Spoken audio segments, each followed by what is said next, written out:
My name is Toby Brown, and I'm with Strike 10 Entertainment. And let me introduce you to Barry Maltz. He has founded and run small businesses with a great deal of success and failure for more than 20 years. He now gets small businesses unstuck. He is the author of 5 best-selling small business books, including the latest, How to Get Unstuck, 25 Ways to Your Business Growing Again. Barry is a nationally recognized expert on small businesses, has given hundreds of presentations to audiences ranging from 20 to 20,000. As a member of the Entrepreneur Hall of Fame, he has appeared on many TV and radio programs and is a frequent guest on MSNBC's Your Business, CNBC's The Big Idea with Danny Deutsch, and NPR. Barry hosts his own business radio talk show on AM 560, The Answer. He is a weekly contributor to an American Express, Open Forum, and Forbes. Let's give a great Bowl Expo welcome to Mr. Barry Maltz.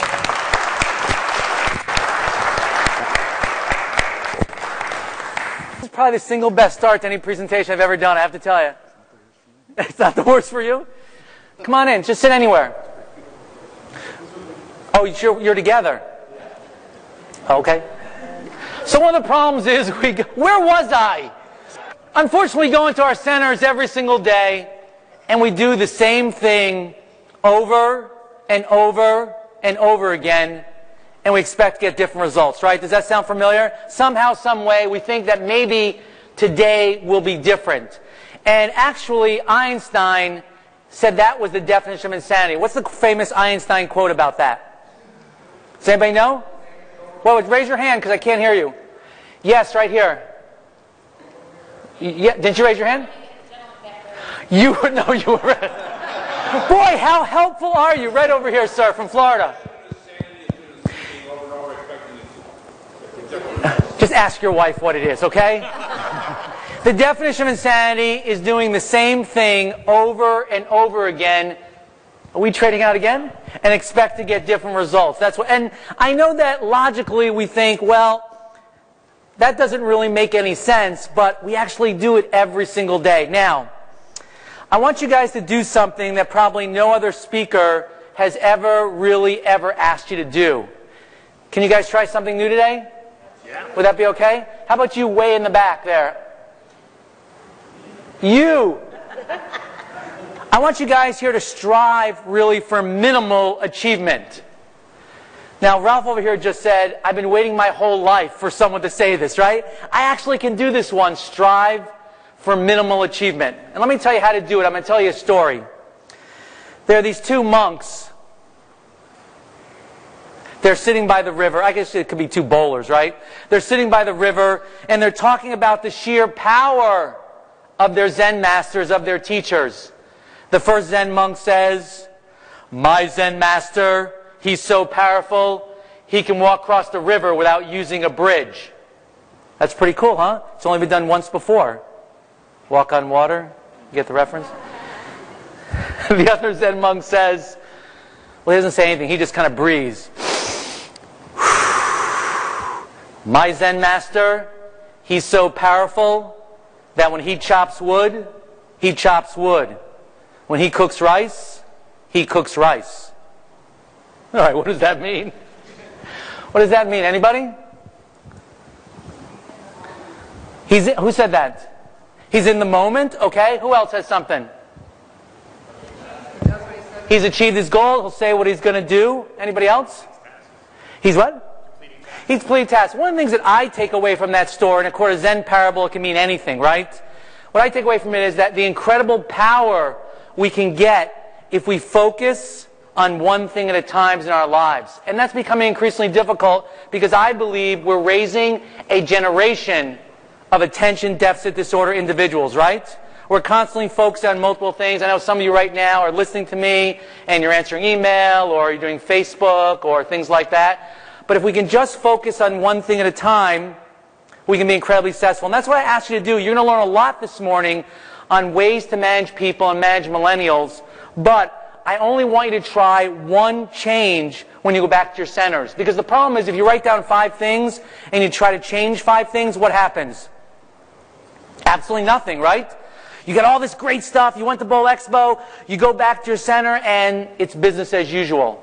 So just commit, really, to making one change. Now, in order to get us off to a start, we're going to have a little contest. Bowling is about teams, right? People like to... Who here does league bowling? All right? I need one man and one woman to do what I call the Bowling Expo Biz Quiz. Who would like to volunteer? I need a man and a woman. Who would like to do that? All right, sir, right there. And you right there. You might not be able to sit together afterwards. Is that okay? This is a tough competition. You may not be able to sit together afterwards. Is it right? All right, give him a round of applause here. Let's go up on stage here. Come on up. Come on up. Come on up. Up, up, up. Test your knees. Sturdy stage. Okay, so you got to play in the round, so you constantly have to be turning like this, okay? All right, so let's do ladies first, all right? So what is that going to be on? Let's see if it's on. Hello. That's on. All right, so what is your name and what's the name of your bowling center? Where are you from? My name is Sandra Sears Wiley. I am from Nashville, Tennessee, and the name of my bowling center is Tusculum Strike and Spare. Tusculum. Mm-hmm. And where's that come from? I don't know. Okay.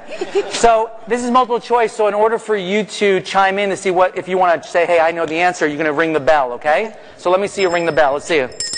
Okay, have you ever seen the guys like in Salvation Army? Oh, I used to do that. You used to do that? That's fantastic. Got it. There you go. Okay, so... All right, so let's see that, all right? Okay. All right, good. All right, so it's Sandra. Everyone remember Sandra, right? Everyone say Sandra. Okay. All right, Chris, what is your name, Chris? Chris. All right, good. All right, Chris, and where are you from? Chris Rail from Right, you can stop Springfield, now. Missouri. It's a little See, distracting. she knows from the Salvation Army. You never stop. You never stop ringing, right? Chris Rail, Springfield, Missouri. Manage Enterprise Park Lanes. All right, and Chris, you're going to use the tiny maracas. All right? One. Okay, there's two, right? Of course, there's tiny maracas. And so let's see you shake the maracas. One-handed? Let's see how you do it. Actually, that was kind of weak. Wait a minute, really? Is this how you shake maracas? Is it all right? Or does it need more? Does it need more? More? Right, come on.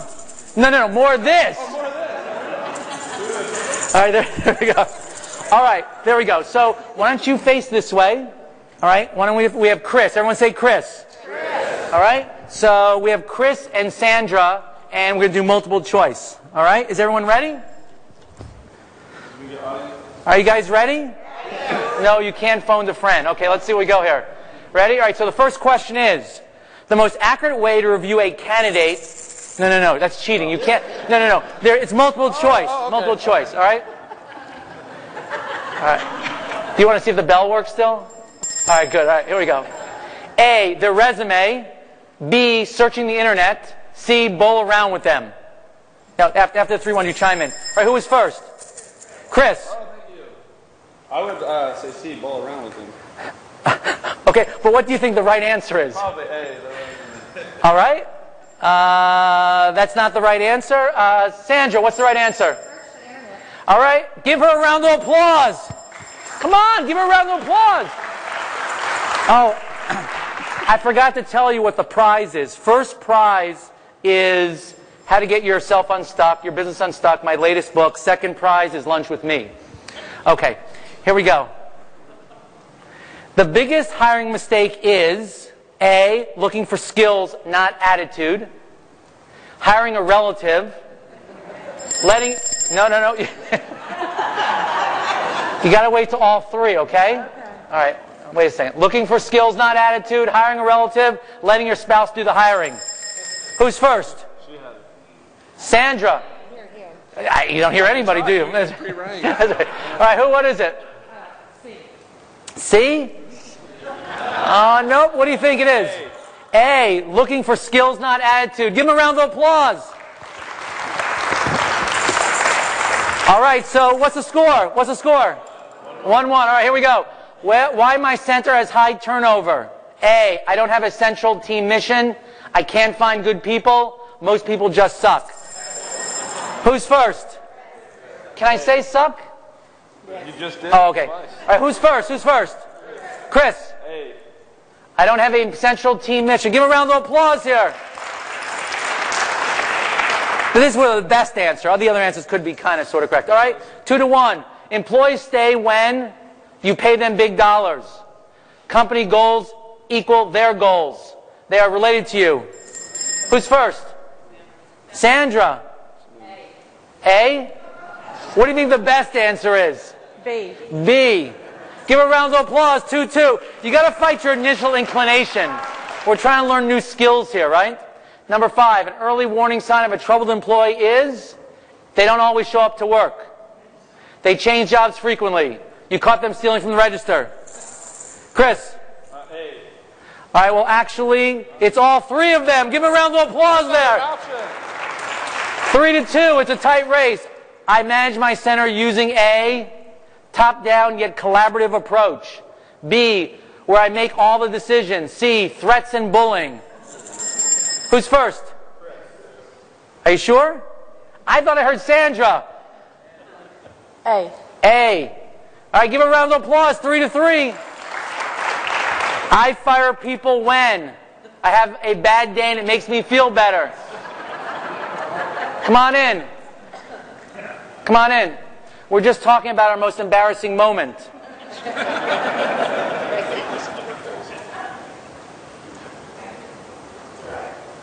No, let's hear yours.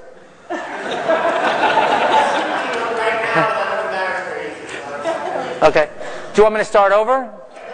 I've had 3 businesses over the last 20 years. All right, so it's 3-3. 3-3. I fire people when I have a bad day and it makes me feel better. When they are not contributing to the team, I never fire anyone. Who's first? Chris. B. But I didn't do it right. There you go. All right, round of applause for Chris. 4-3. What millennials really want. Millennials are, or Gen Yers, they're called the same thing. Money. To be part of a team that makes a difference. A trophy. Who's first? Sandra. What? B. Give a round of applause. It's 4-4. Okay, it's a tie score. The competition is intense. I'm like, Swen, it's 4-4. Anybody can win. This last question is worth 2 points. See, he gets it. Okay, here we go.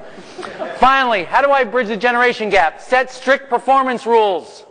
Understand how each generation is motivated. Duct tape. Who's first? Who's first? It was a tie?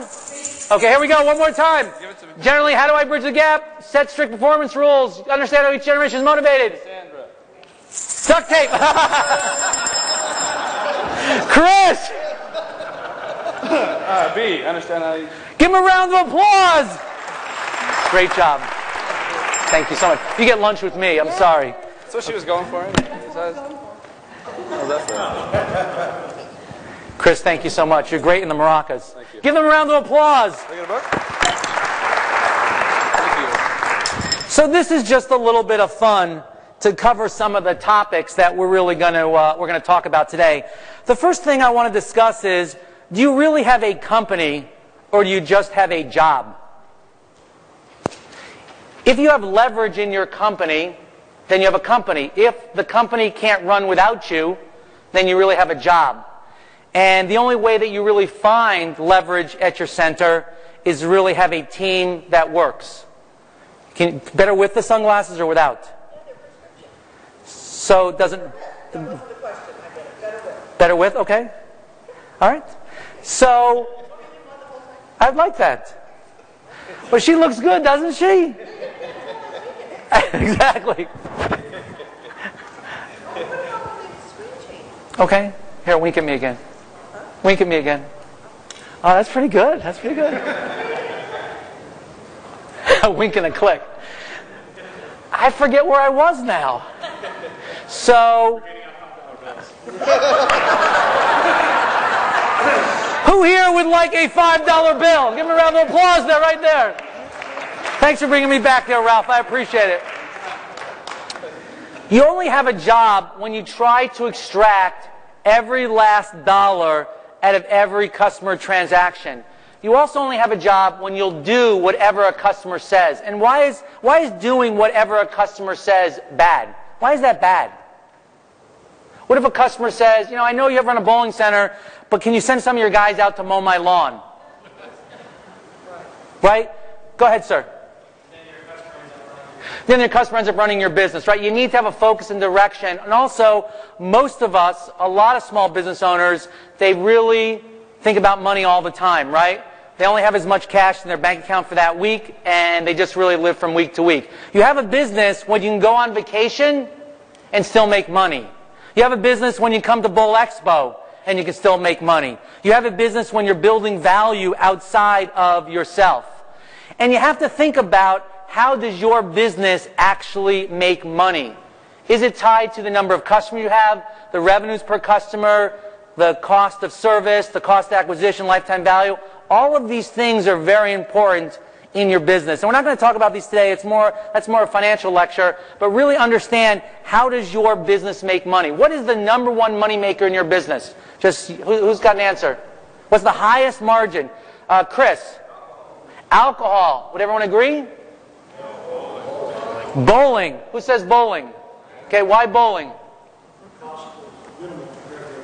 Okay, so there's really no cost of service there, right? It's all fixed costs, right? All right, anything else high profit? Yes. Rental shoes. Okay, and why rental shoes?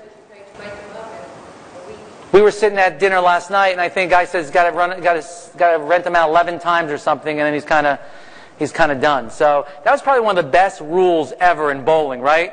That you got to wear special shoes. I mean, it's just brilliant. All right? But think about how your business makes money. Also think about, are you really a leader? Just because you're the owner doesn't make you the boss. Just because you're the owner doesn't make you the boss. Sometimes the boss, sometimes the owner, is not the boss. There's someone else in your organization that actually is acting as a boss. If you have to tell people always what to do, you're a boss, not a leader. And you have to also be careful that you don't be the boss by intimidation or in fear. And we talked about the top-down culture. There's three kinds of visions in any organization. It's yours, the management team, and the staff. And many times, it's not the same thing. If you have a vision for your bowling center, does everyone else really share that? There's a lot of obstacles. No one follows you, or there's distractions, or there's conflicting communications. So who has a vision of where their bowling center is going? What's a vision of that? Yes, sir. Let me see if I can get a microphone here. Here, pass this back to him. What is your vision? The vision for our bowling center is to accommodate the needs of our customers and change as the customers change themselves, and make sure that we provide services that are relevant to the time and future generations. Okay, so it's change as your customers change, right? Correct. What businesses are really in business for only one thing? I'm sorry? Make money, right? That's a result, right? But why do people buy? People only buy for one thing. Why do people buy? Gratification, close. They buy because they're trying to help solve a pain. People buy when they're in pain and have money to solve the pain. Okay? Or a great need. Remember, people buy painkillers, don't buy vitamins. What pain are people solving when they walk into your bowling center? What pain do they solve? Boredom. Boredom, okay, so they were looking for something to do. What else? Who wants to give me the... Competition. Okay, what's the pain? Compete against other They want to have some kind of competition. They'd really like to bash their neighbor's head in, but maybe we'll go bowl instead, right? What other kinds of pain? Yes? It's a distraction. You want to play, things like that. Anybody else? Yes? About solving the guilt for families and making sure it's a family environment, taking the whole family. Okay, Something to do the family together. What were you going to say? Get away from the spouse. Get away from the spouse, okay. Is that a problem with you, Dave? No. No? 25 years, so I'm good. Really? Okay, I just want to make sure. You know, because this is being recorded. But I'm here by myself. I'm here by myself. Anybody else? What pain do we solve? Those are all good pains, but remember, people only buy when they're in pain. So you really have to understand what your center is doing, what's the vision, and what pain you're really solving. All right? Where do you start? And this is really about hiring the right people. Who's this? Okay? First thing is, the way you start is that you are not Steve Jobs. All right? Is that very clear? Everybody says, well, Steve Jobs did this, Steve Jobs did this, Steve Jobs did this, he was very successful. You're not Steve Jobs. And by the way, who read the Walter Isaacson's book? about Steve Jobs? Anybody? Who reads in here? Who can read in here? No one read the Steve Jobs book for what you did, okay? Part of it. Part of it. I read the back cover, right? I opened up the flap. Steve Jobs is a very financially successful guy, but you wouldn't want to manage like him. Who's heard some Steve Jobs management stories, right? Right? You wouldn't want to manage like him. So first of all, you're not Steve Jobs, all right? The second thing is, you've really got to forget about being the alpha male or alpha female. That doesn't work anymore, being the boss. Telling people what to do, especially for millennials, isn't going to get them to do it. You know, it used to be years ago, you told someone what to do, and what'd they do? They did it, right? That doesn't really work with millennials anymore, so you can't be the alpha male or the alpha female. I really like this picture. You also have to understand that leadership now means collaboration. It actually means working together with other people, not just building a team. Teamwork and collaboration are different. So let's talk about how things have changed. What's the difference between being a boss and being a leader? Who'd like to answer that question? What's the difference between being a boss and being a leader? You don't have to look at this slide. What's the difference? Anybody? Yes, Ralph. Wait. A boss tells you what to do, a leader tells you why we do it. Okay, that's a good one. So a boss tells you what to do, and a leader tells you why we're doing it. Because more and more, especially millennials or Gen Yers, they want to understand why we're doing it. Anybody else? You, or you're just scratching? You're just scratching, okay? Wait a second. Okay,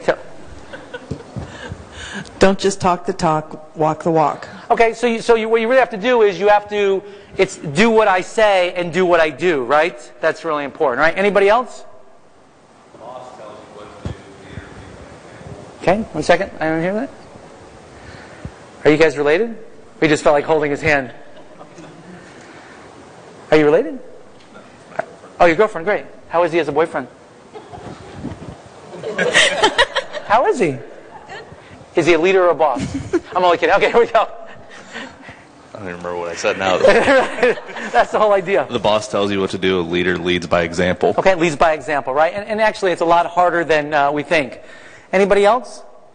Here are some differences between being a boss and being a leader. Oh, actually, in your mind, who's a famous boss and who's a famous leader? Who's a famous boss and who's a famous leader? Donald who? Donald Trump is the boss, right? So why is he the boss? Because everybody's so freaking afraid of him. They're afraid of him. What's his famous... wait a second. Pat, what? Pat is back. You're fired. I think that was you're fired. But yes, you're fired, right? So, and who's a famous leader? Who's a great leader? Yes. Not my first choice. And this is being recorded. I won't say your real name. Oh, you said it. Okay. So why was he a great leader? Why was he a great leader to his people? Fear example. Fear factor. Well, but he was also inspire people to do things, all right? But let's forget about that because it's not a really good example. Who else? Okay, so who else? Vince Lombardi. And what sport was he? Football. Football, all right? Late 60s. Not as good as bowling, but football, right? Right. All right.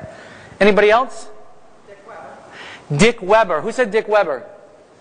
Okay, why Dick Weber?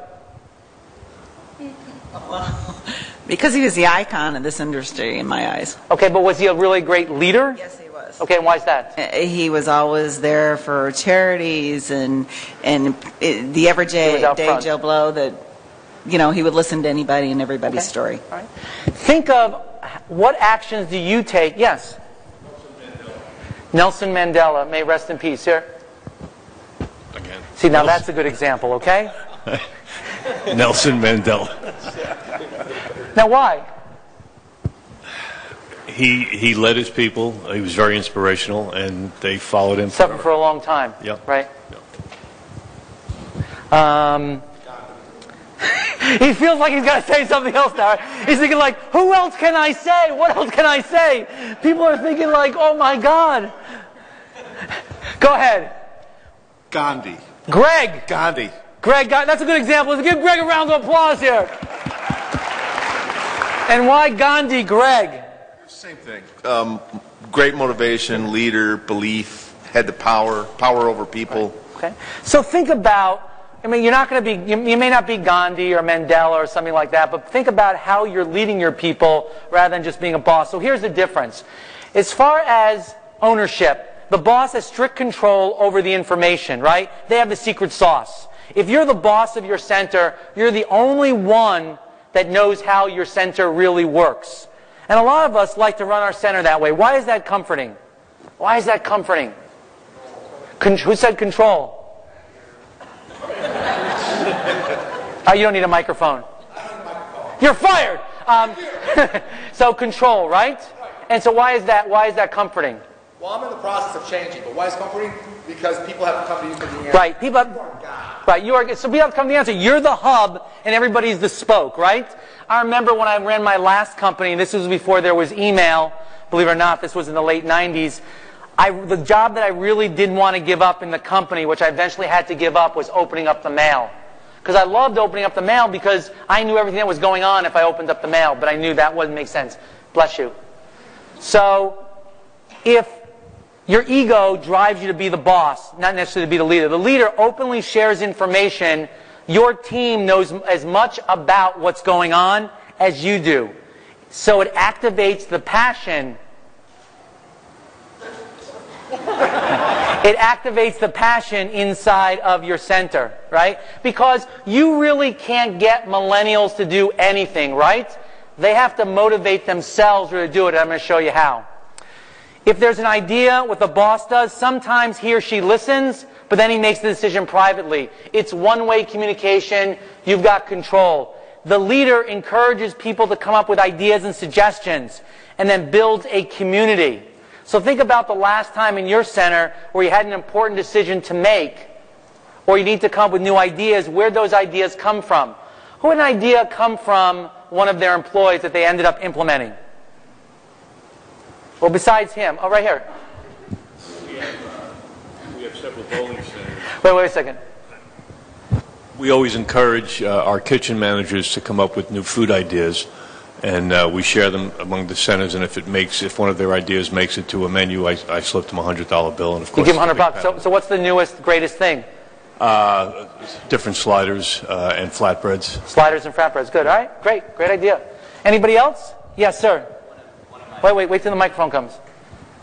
One of my favorite, we had a price board, and it would have our daily pricing on it, and we would switch to Rock and Roll on Friday and Saturday night, and we were just turning off, it's on a TV, we would turn off the TV. So one of the guys on the front line working the counter said, you know, what if we switched on Friday and Saturday night to putting Rock and Roll prices up there? And not only, he didn't stop there, he came up with graphics and came up with this really impressive scheme that went on the TV, and now we're at a point where, you know, it comes to a point Friday, Saturday night, we turn off daily rates and turn on Rock and Roll pricing, and it's fantastic. It's a great idea.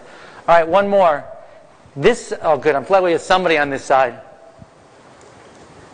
Can you participate even though you're with the committee? Oh, you're the chairman. Yes, I am.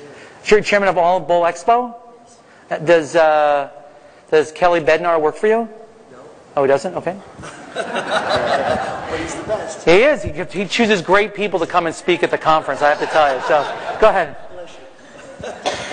For me, it would be like this. What we did was we asked our employees to come up with a promotion, not a promotion, but a special of some type, a bowling special. And of course, there was one night that we didn't have leagues after 9 o'clock, and of course, we called it the Melvin Special, where he packaged 3 hours of bowling and shoes and music and lights.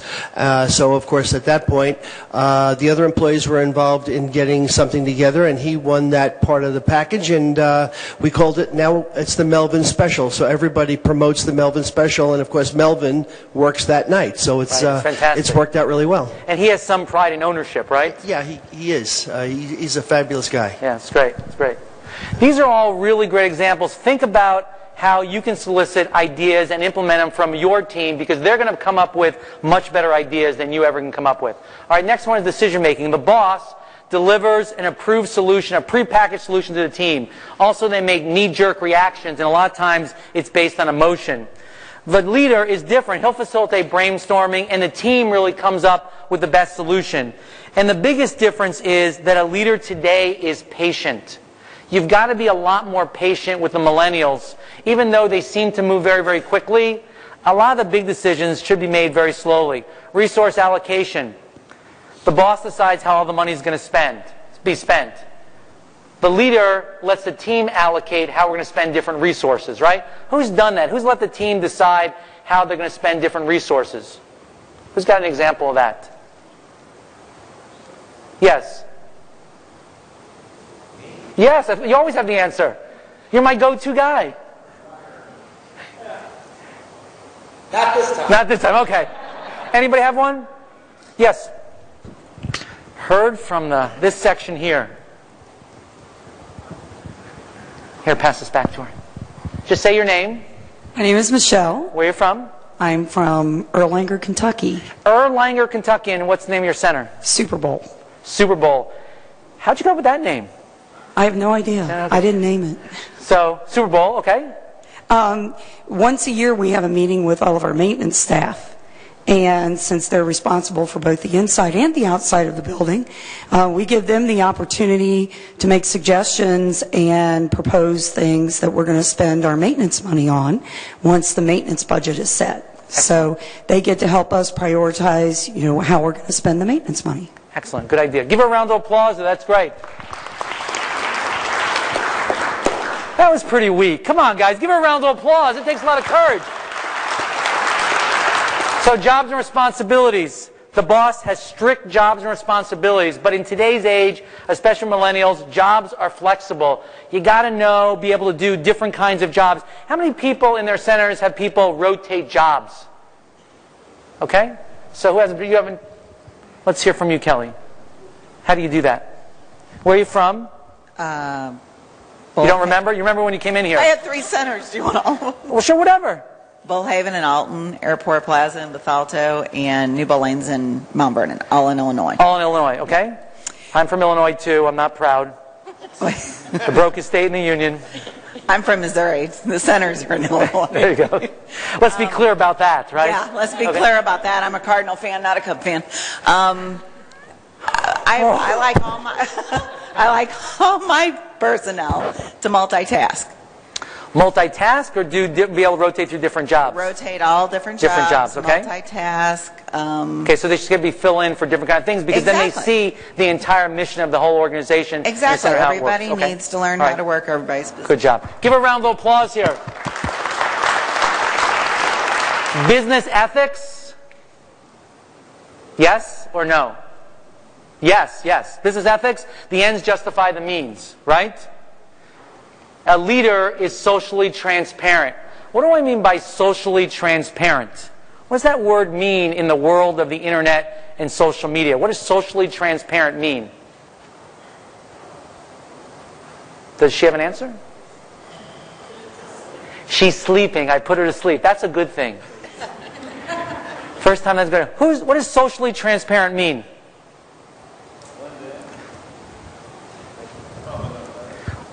There is no right answers. My definition would be like chameleon, like to blend in through all generations. Okay, not quite. Yes, sir. Wait a second. Get the microphone. Hello, how are you? I'm good. How are you? You don't have a badge. Are you crashing? No, I have a badge. It's just not on. Okay. I would say no hidden agenda. No hidden agenda. Not exactly. Not exactly. Good tries. Who else? What's socially transparent mean? Nobody? What does transparent mean? See-through, right? Who's wearing something that's transparent? No, I guess not. Let's not go there. Okay, so socially transparent really means that, I'll give you an example. Let's say a customer is dissatisfied, right? What are they more likely to do? Come talk to you or post something on the web? I'm sorry? Post something on the web, right? So right now you have to be socially transparent because you have to assume that everyone has a camera, everyone's got a recording device, and anything that goes on among your customers or employees, someone's going to hear about it. I really believe that this has really led to more ethical behavior. And so you have to really understand you really are working in a fishbowl. There really are no secrets. And then on feedback, it used to be okay to do annual reviews, right? But millennials don't want that anymore, and we'll talk about it. They want ongoing reviews. They want ongoing information, ongoing feedback. There's a great book, if you're interested in this kind of topic, by Dana Arty. It's called The Fall of the Alphas, and how alpha males, alpha females, people that are bosses really doesn't work anymore. Now, remember, if you become a beta leader, it cannot be great too, because we don't want to become real woo-woo, right? This isn't let's all sit around and hold hands. This is still a business. Well, we can do that if you'd like. This is not all sit around, and there still's got to be a boss. There still has to be people do the job. Some people need more hand-holding. But remember, and this is one thing that you really should write down, people respect whatever you inspect. People respect whatever you inspect. What does that mean? People respect what you inspect. What does that mean? What about from this section here? Anybody? Without waking the baby. What does that mean?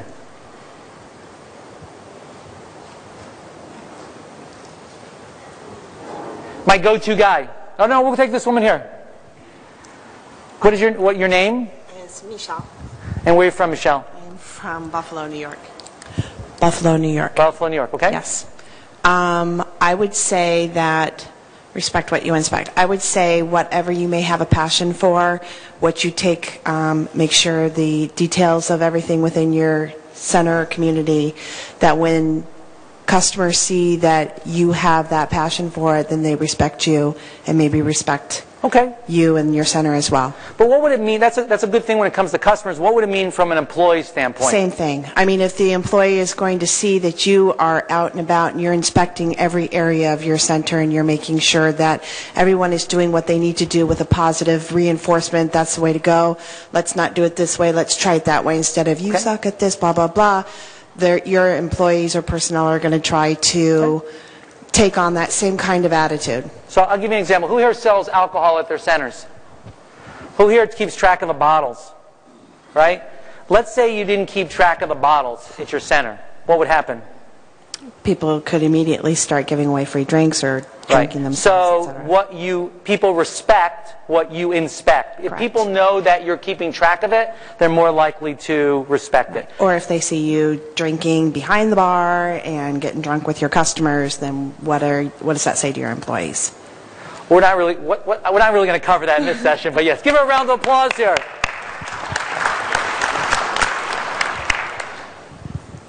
So you have to think about where is there leverage in your business, right? If you're going to have a company, not just a job, there's leverage in your business in a couple of ways, right? People provide you leverage. Why do people provide you leverage? Why do employees provide you leverage in your business? Why is having good people important? Why come at all to this session? Okay, 1 second.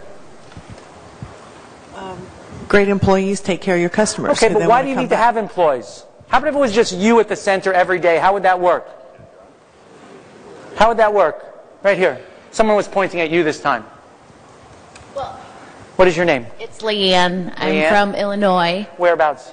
Outside Chicago. Whereabouts? Algonquin. Algonquin, okay. The name of my center is Uncle Buck's Fishbowl and Grill. And I forgot your question already. No, if you're the only one doing it, that's not going to last very long. You can't do it all. So right. you How would need it be your if you check people in, then you'd have to move to the shoe place, then you have to move to the pro shop, then you have to... Your customer service would fail. Right. People would not enjoy your center, nor would they come back. So you'd be out of business. Right. So right, exactly. So you need other people to do the jobs because it can't run without you. Customer annuities. What kind of customer annuities are in your business? Everyone know what an annuity is? Who's got a financial annuity? Who's got a financial annuity? Who wants $5? No. Who's got a financial annuity? What is a financial annuity? Let's start there. Hello. Hello? If it's my wife, tell her I'm busy. It's an investment for the future. But what is an annuity really? A long-term investment. A long-term investment, so it's something that keeps going. So, When you buy a phone, right? Let's go. You have a cell phone? Do you have a cell phone? I do. Okay. So when you buy a cell phone, right? Right. And you get it for cheap, what do you have to sign a contract, right? For how long? 2 years. 2 years, right? And so that's an annuity, right? You have to keep coming back for every month for 2 years. Yeah. Great answer. Thank you. Sure. So what a customer annuity is a customer that keeps coming back, right? Over and over again. So what kind of annuities do you have in your business? What customer annuities? All right, wait a second here. Right here. Great shirt, by the way. What is your name? League Bowlers. I'm Tim. Tim, where are you from? Columbus, Ohio. Columbus, Ohio. Love Columbus. Go Bucks. Ohio State. So, give your League answer. Bowlers are an annuity. League bowlers, and why are they annuities? Because they're a revenue stream that comes in week after week, and they Right. pay for bowling, they pay for food, they buy. And why is that important? Why is that good for business? Because it gives us a stable base of revenue to pay the basic bills. Because I don't have to keep acquiring that customer over and over again, right? They just keep coming in. So that's an important part, right? So these are the things that really enable you to leverage your business. It's people and annuities. But we're just going to focus on the people side of the business. And here's some of the problem with people. Have you ever said any of these things to yourself? I can't find good people. Anybody?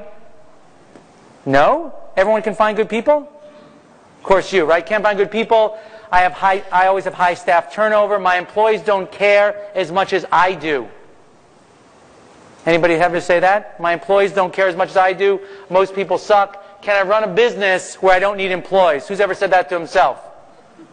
Right? I wish I had a company without any business, right? Here's the golden rule, and we covered it in the quiz.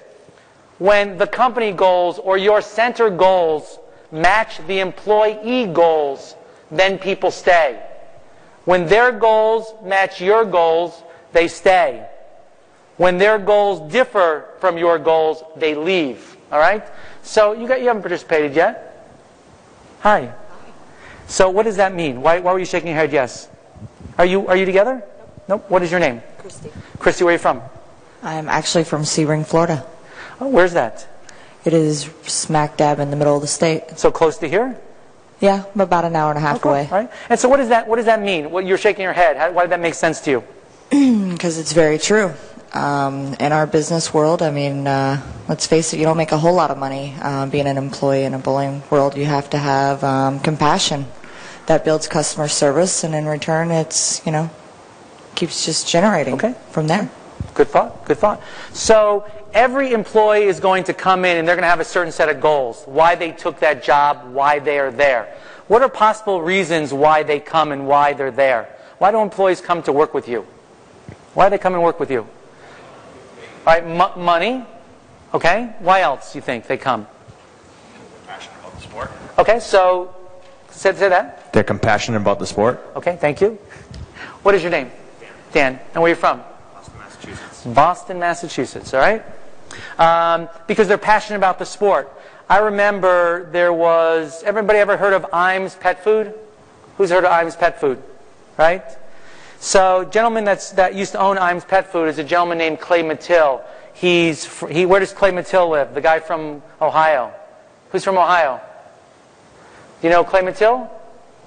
So Clay Mattill lives in Dayton, Ohio. He's a billionaire, right? And he used to run Imes Pet Food. And he once tells a story about how he finally got the best employees. And I told the story to Chris last night. He finally got the best employees when he hired people that cared about dogs. Right? So I would contend to you, if people love bowling, they have a better chance of being a better employee than the people that are really bored by it. But when their goals match your company goals, people stay. And it's really up to you to help them articulate what their goals is. Don't think that they're just working for the money. Right? Money is not the reason that people stay unless you're really overpaying people. So let's talk about how do you hire people. Here's the biggest mistake that most people make. Who here is an A player? Who here is really good at what they do? Raise your hand.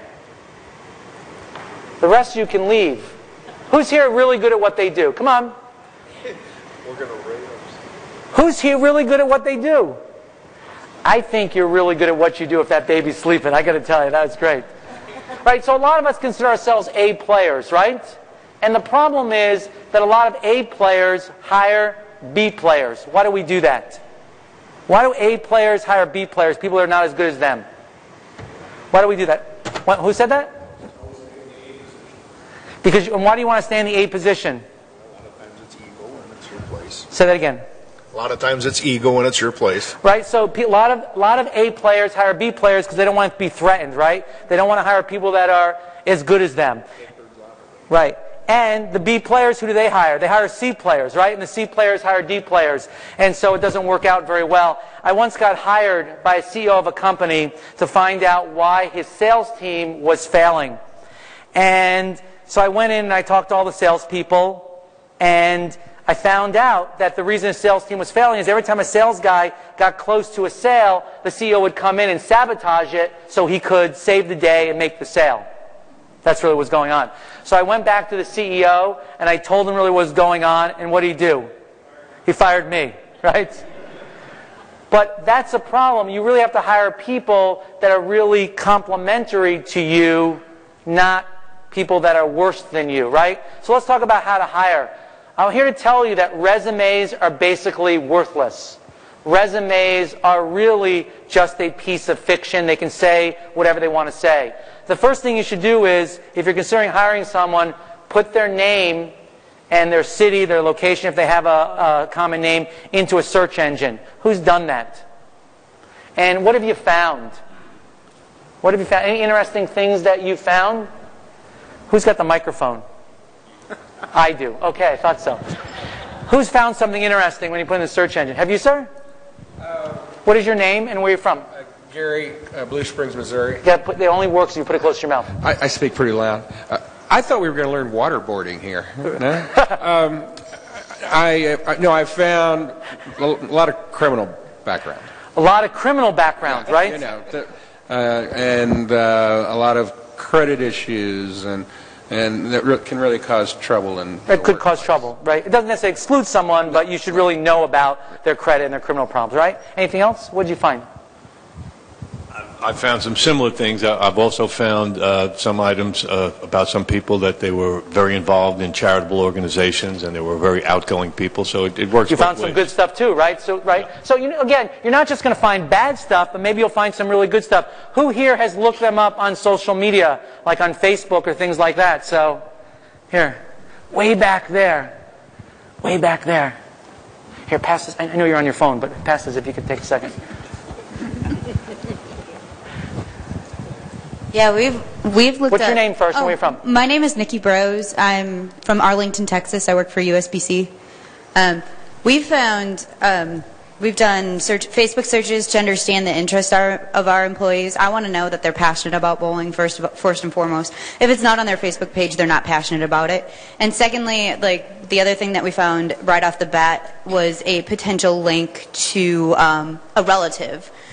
Not that should really be a big deal, but it was definitely something we kept in the back of our mind because I'm involved in equipment specifications, so it's very sensitive, the information, and I can't have that confidential information leak. So it was a potential future marriage thing. So, right. Okay, that's really great. Give her a round of applause, please. So you can find, if you're not, as soon as you get the resume, if you're not looking on Facebook, Twitter, LinkedIn, looking at LinkedIn recommendations, those kinds of things, then you're really not doing the kind of job you need really to hire someone. You're going to find good stuff and find some bad stuff. And I really agree with you. If you go to their Facebook page, their Twitter page, if it doesn't talk about bowling or if they don't do bowling, then they're really not passionate about it, right? So let's talk about how to hire. The best way to hire people in general is to get referrals and give other employees incentives. Who does that? Who gives incentives? So how much incentive do you give? $50. Okay, great. I will tell you that that's the best way, and you can even up that a little bit because $100 or $50, it really makes sense to really pay that out. Who here calls references? Who here calls references? Who thinks that calling references is a waste of time? Right? Let me give you a clue. Calling references may not be a waste of time, but the best way to do it is to ask the reference for a referral to someone else that may know that person. Because why can that work? It's because they're not prepared to really answer your question. So you call up the reference and say, listen, is there someone else that might know Ralph? Right? That might know Ralph that I get a referral from? Who else would know? you ask that person. We talked about credit and criminal checks, and then also, whatever you're going to do is, you should really test their skills. You should also talk about money really early, and during the interview, you should shut up and listen. We talk far too much about ourselves and about our centers. By the way, I noticed some of you are taking pictures of the slides. If you'd like a copy of the slides, just give me a copy of your business card and we'll send them to you, all right? So much easier. Shut up and listen. Most of us talk way too much during interviews. Let's see what they have to say. And also meet and greet. Make sure that they meet other people in the organization because they're really going to have a better idea. You can also ask them a series of questions depending on what the job is. Many people can make up things in their resume, but people have a hard time making up specific examples of specific incidences that happened to them in the past on the fly. So for example, you might say, tell me about a time when you were able to book a big event. Tell me about a time when you were able to turn around a dissatisfied customer. Tell me about a time when you resolved a conflict with another employee. Tell me about a time when you were able to build a long-term relationship. Ask these kinds of questions depending on what the job is, and they'll be able to give you answers that are much more in sync with what their skills actually are. So here's the age-old question, and I don't want Chris to answer this because we talked about it this morning. Who hires here for skills? Who hires for skills? Who hires here for attitude? Right? Why do you hire for attitude instead of skills, and what's your name? Trisha. Where are you from, Trisha? Syracuse, New York. Syracuse, Orangeman? Yes. Okay, and why do you hire for attitude instead of skills? You can train skills, you can't train an Right. attitude. This is really important because you have a culture, and this is not about culture, this session, but you have a culture and you want to find, does the person really fit into the culture of the session, the center? You can train whatever skills you want, but people will stay and thrive because of their attitude, not because of their skills. Now, there's a lot of little early warning signs before you even hire someone that they're not a fit. So, first of all, a quiz. Who here is a Lost in Space fan? Lost in Space fan? Okay. What was the name of the robot on Lost in Space? Well, first of all, do you know what did he do when there was like danger? What did he do? Can you do that? Can you do that? Here, stand up. Let's do it. My go-to guy. Here we go. Danger, Will Robinson. Give him a round of applause. That's great. All right. And what was the name of the robot? What was raise your hand if you know the name of the robot. Besides, right here, what's the name of the robot? No, Toby. What was the name of the robot? Raise your hand. Who was the name of the robot? Yes, my go-to guy. Robot. Give him a round of applause. This session gets hard, doesn't it? It really gets hard. Also, sometimes the most obvious is the right answer. If they have the wrong attitude, if they've had frequent job changes, if they ask no questions in the interview, if you think that this one person is going to save your center, they're probably the wrong person, and I wouldn't hire them. Why is it wrong to see someone as the person that's going to change your center? What's wrong with having the savior syndrome?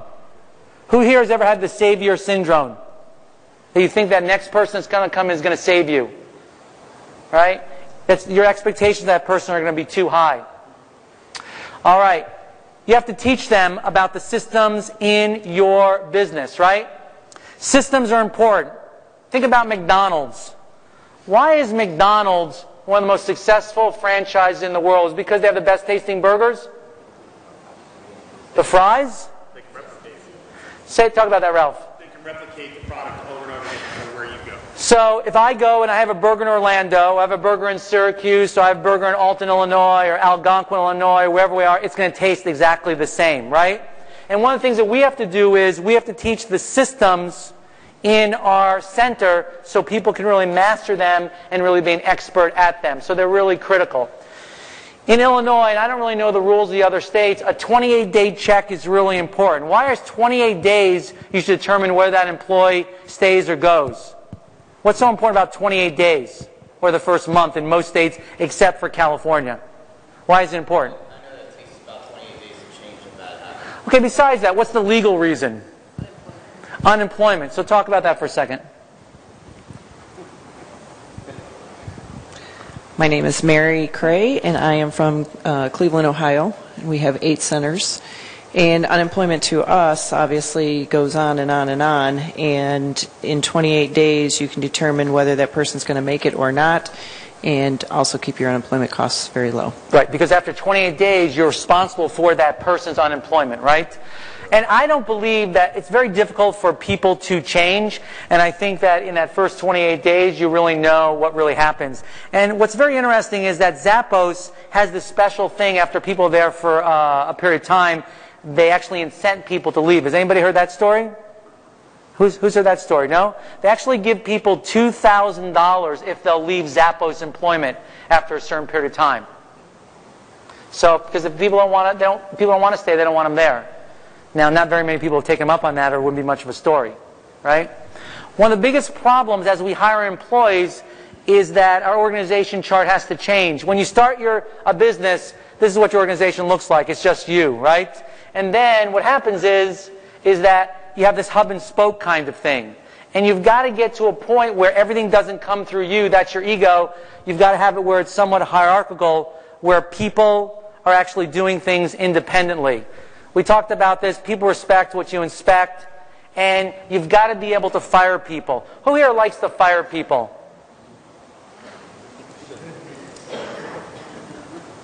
I have a suspicion you like to fire people. No, I was just kidding. I thought maybe you like to fire people. I'm not really sure. You wait too long. So this is a really good thing. So you wait too long. Where's the microphone? You wait too long. Why do you wait too long? I'm just a procrastinator. Right. I try to deal with them for years before I get rid of somebody. All right, I'm from Lapeer, Michigan, 18 Lane Center. My name's Daniel Gerlach. Hi, Daniel. So most of us do exactly what Daniel does. We wait too long. Who here waits too long before they fire someone? Right? Most of us. We do it for a couple of reasons. One is we don't want to admit that we made a mistake. Sometimes the devil we know is better than the devil we don't know. Here's the unfortunate part. Everybody at your center knows that that person isn't doing their job. And it brings down the morale of the entire center. Plus, they're taking money out of your pocket, right? Because they're not doing their job. So you have to be slow to hire and quick to fire. Slow to hire and quick to fire. And so people say to me, well, Barry, how do I know whether I should really hire someone? If you have an employee in your center that's not working out, it's that giant sucking sound. That's right, Ross Perot said that won the election. It's really killing your center. It's a leak in the profitability of your business. And the way you know who to fire is you do something called the cringe factor. Okay? And I always love this thing, the cringe factor, when there's not a single genuine body part between them. It used to be a lot funnier when most of these people were alive, but so what's the cringe factor? The cringe factor goes like this. When I'm writing out that person's check every week or every month, or I see their name on a payroll registry, if I just cringe because I can't believe I'm still paying that person, there's a person you should fire. If, let's say, everyone think about a person in their organization they should fire. All right? Everyone close their eyes for a minute. Close your eyes. You can keep doing what you've been doing. Okay, close your eyes for a minute, right? Picture your worst employee in your organization. All right, do you have a picture of that? The worst employee in your organization. Now, let's say that this person got run over by a bus. Would you be happy? Open your eyes. If the answer is yes, or if your first thing was, I'd pay the bus driver to do it. There's a person that you should really get rid of in your organization, right? And so let's talk about this. Why don't you stand up for 1 second, right? Dan. Aren't you Dan? Yeah. All right, Dan. Yeah. So don't tell us the real name of this person. Just give us a name. Or you can give us a first. Does anybody know him? Nobody knows him. You give us his name. I'll give it different. Barb. Barb? Yeah. Is it a woman or a man? It's a woman. Okay, Barb, okay? So why have you kept Barb? That's a good question. She's worked there for 20 years. How much does Barb make? She's How been much an does Barb employee make? for 20 years. Huh? How much does Barb make? $8 an hour. And how much does she make over a year? 4,000 maybe. She only works like 1 or 2 days a week. So why do you continue to allow Barb to steal from you $4,000 a year? It's a body that fills a spot that we need someone to actually serve or to handle a little bit. But you could find someone to do that was better. Oh, absolutely. Okay, I'm sure and so, would you like to fire Barb? Yes. Okay, would you make a commitment in front of this entire room to fire Barb? Actually, you didn't hear the question. Yeah, I hear the question. I think I'd be better off trying to offer money to quit. Do that way. I really, she's been. Would you figure out how to get rid of Barb? Yeah. Can you get rid of Barb so she's no longer in employment? Would you commit to this room that you'll get rid of Barb? This is hard stuff. It's hard stuff. This is hard stuff. She's been there so long. It's really hard. It's really hard stuff. But she's stealing $4,000 from you a year. I just wait. You come on the road with me. You'll see how this works. Okay? Yeah. I really don't know if I can or not. I mean, advice. I like her. What's she doing wrong? Go ahead. Let's have some advice. Literally, she doesn't understand how to operate some of the computer systems. And how long has she worked with you? 20 years. Do you think she's going to learn how to operate the computer systems? No. What's your advice from? Come on. Fire her. Okay, that's what I'm going to have to do. By what? Ask the question now. By when? By when? Oh, man. By when? Yeah, I probably should when I get back. By when? I probably should when I get back. Okay? Yeah, right. All right, go ahead. When are you going to fire her? When I get back. Okay, but what's the date? Probably be July 5th.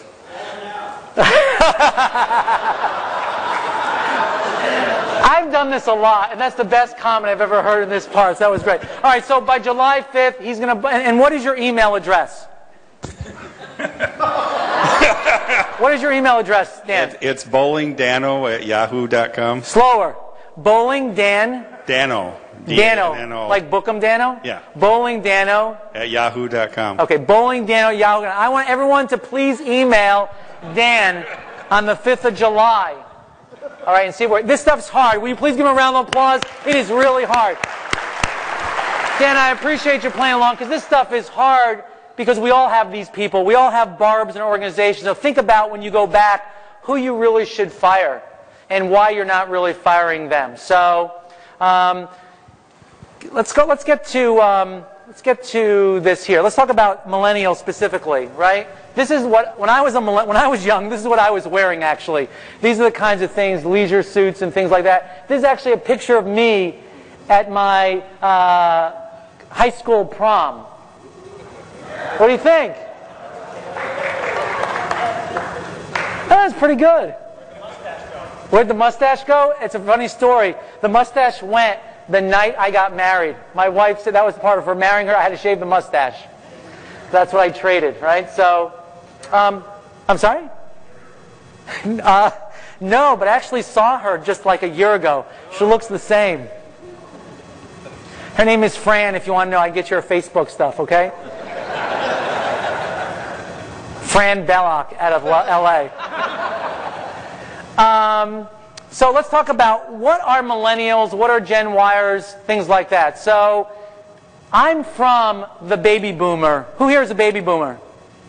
All right? Who here is a Xer? Right? And who here is a millennial? Right? This is how we're defining them, right? Obviously, millennials or Gen Yers are the people that are younger. Millennials, you have to understand that their world has been defined by the events that go on, right? In our minds, we all remember September 11th, 1991, but for a lot of the millennials or Gen Yers, I'll use both terms interchangeably, it really defines who they are. They're also defined by Columbine. What was Columbine? Does people remember? The school shooting, one of the first school shootings, right? I mean, unfortunately, we've had a lot since then. They're defined by drugs, and they're really defined by this, right? The smartphone. It really defines their generation. It has a huge effect on them, right? Traditional employees really valued money, stability, geography, and advancement. I like this picture. This is how people used to look when they bowled. Isn't that great? This is the New York Drug trade bowling team. If you read what the thing says. Oh, sorry, New York refs. Refs, I think? Representatives of the drug trade bowling team. So, the interview has really changed when you interview a millennial, right? Who here, when they interview a millennial, the millennials asking more questions than they're asking? Who has that situation? Yeah, let's hear about that. I'll just talk about it for a minute. You haven't participated yet, have you? No. What is your name? Joshua. Where are you from, Joshua? Miami, Florida. Miami, okay. I've had a couple millennials come in and have done, we're at Strikers in Sunrise, Florida. Sorry. I've had millennials come in and already do their homework on the center and ask me questions about the center and things that they have seen and stuff before I could even go out there and ask them, had they been bowling, had they been here before. So it's good to kind of have that, but you also have to be on your game and know what's going on to be able to answer those questions and stuff. Right. So it used to be when you used to go to a traditional interview, they would sit down and ask you questions, the interviewer, and then they say, do you have any questions? But now, millennials are much more like to ask you questions because they've done the research. And why have they done the research? How do they do it? They just look on the web, right? And all this social kind of stuff, right? So, and remember, a lot of these millennials have already been in business for themselves. When I went through college, there was nothing called entrepreneurship or anything like that, but a lot of them were able to study this in high school or in college, and 70% of millennials today want your job, right? They want to own their own center, and I see that as a good thing. I don't really see that as a bad thing. Now, the question I get asked all the time is, why are these people so lazy? Why are they so lazy? Oh, we got an answer here. Wait a second. We can't hear you. Did you come in late? Yes. You did? You're trying to hit them all? Wow. You get around, huh? Technology. So talk about that. What is your name and where are you from? I'm Deanna, Goose Creek, South Carolina, Royal Lanes. New in the business, first Bowl Expo. First Bowl Expo. Give a round of applause there. What did you think of the party last night? I was stuck in traffic. Oh. It was terrible. Okay. Well, So someone can tell her about it later, right? Okay. Go ahead. No, just when you say technology, talk about that. Technology. They're lazy. They don't go out and play. They're in their rooms with their games. The sociability of them is just not there. And what generation are you from? I have to see the list again.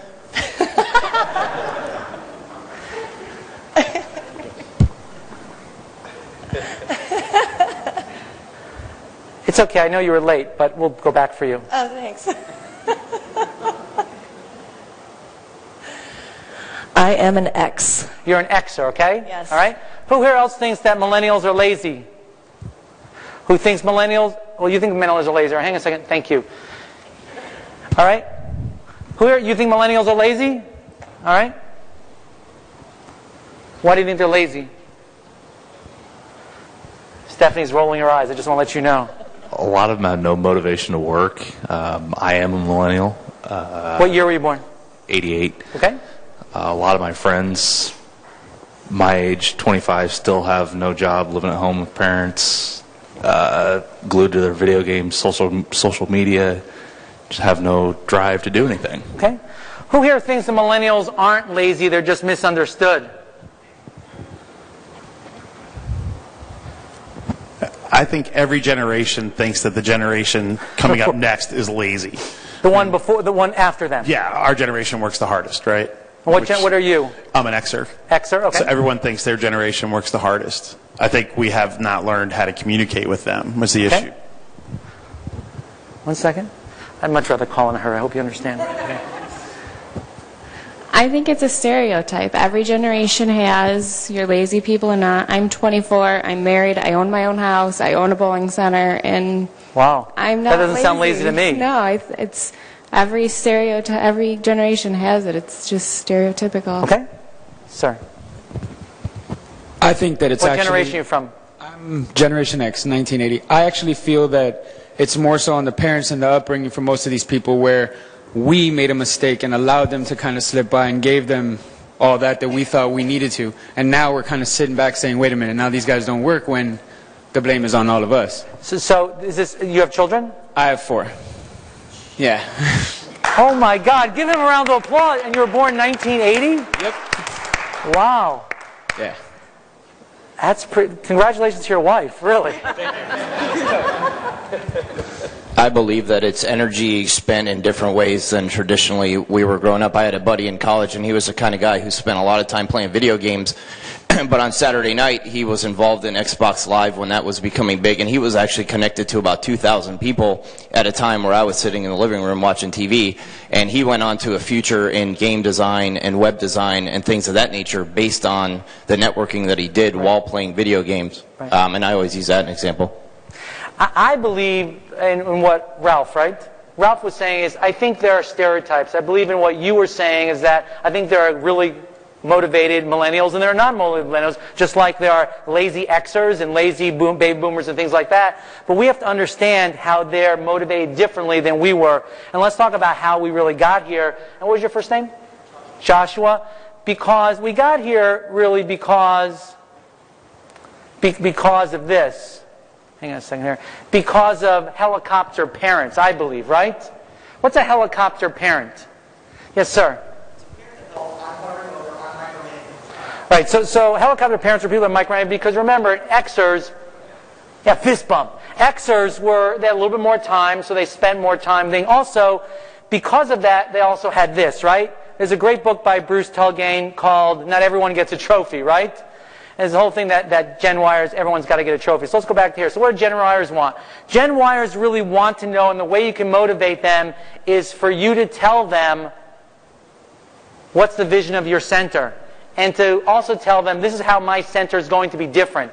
This is really the niche that we feel. They want to work inside of a team, right? They just don't want to be a number in the crowd. They want to believe that they make a difference. They want to work in small groups, right?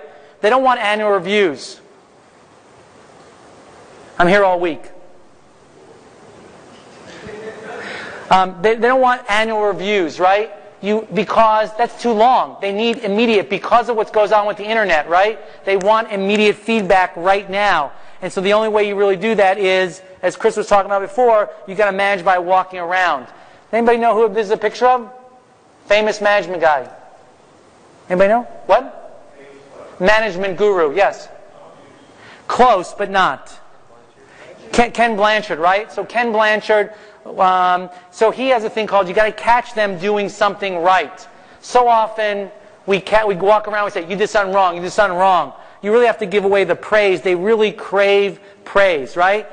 They were brought up socializing with each other and also connecting with each other online and offline. And guess what? You're not going to stop that. You're not going to stop them from using their cell phone, their smartphone, or anything like that. They have a different definition of what a friend is. They're used to be connected all the time. They want to chat with each other all the time, and I think that's a good thing. They're very technologically savvy. They love to play games. You know any good games? Right? If anything you do inside your center, you can make a game of it, they're more likely to play. So who has a game inside their center that they play with their employees? There's a good one? Great. Chris, where are you from? Springfield, Missouri. So we run Greater Ozarks, is a tournament we run from February to June, if anybody's heard of it. What I do with my employees during that, and I work on shift with them during the day, is we run a deadwood game. So basically the game is, it may be in safety aspects for some people, you don't want to run down your gutter caps, but so I challenge the employees to seek it out. Look for deadwoods. Don't wait for the scorekeepers to call you. So if you run down the lane and get a deadwood before anybody else tells you there's a deadwood, you get 2 points. If someone calls it in and you have to run down and get it, you get 1 point. If someone calls it up but you're already on your way to get it and the phone doesn't get answered, you get 2 points. If I beat you, you buy me lunch. If you beat me, I buy you lunch.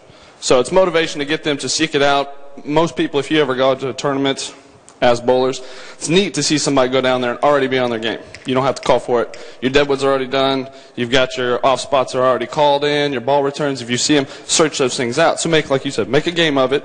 Give them an incentive to do that, and then reward them when they do a good behavior. Give Chris a round of applause, please. Anybody else have a game that they play with their employees? What about you over here? No games? They just get fired. That's good. So think about the games that you really can play, right? What else we got here?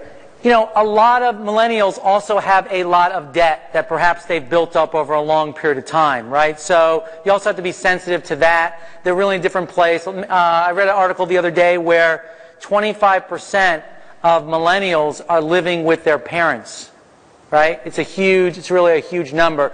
They're really on a mission to make a difference in wherever they are. They demand company transparency. There's a company called Infusionsoft down in Chandler, Arizona, and what they do is about 75% of the people in their company used to own a company because they like people that can really think like owners. So if you would like a copy of this presentation, then please give me your business card afterwards and we'll send it to you. Now, I have a new book out.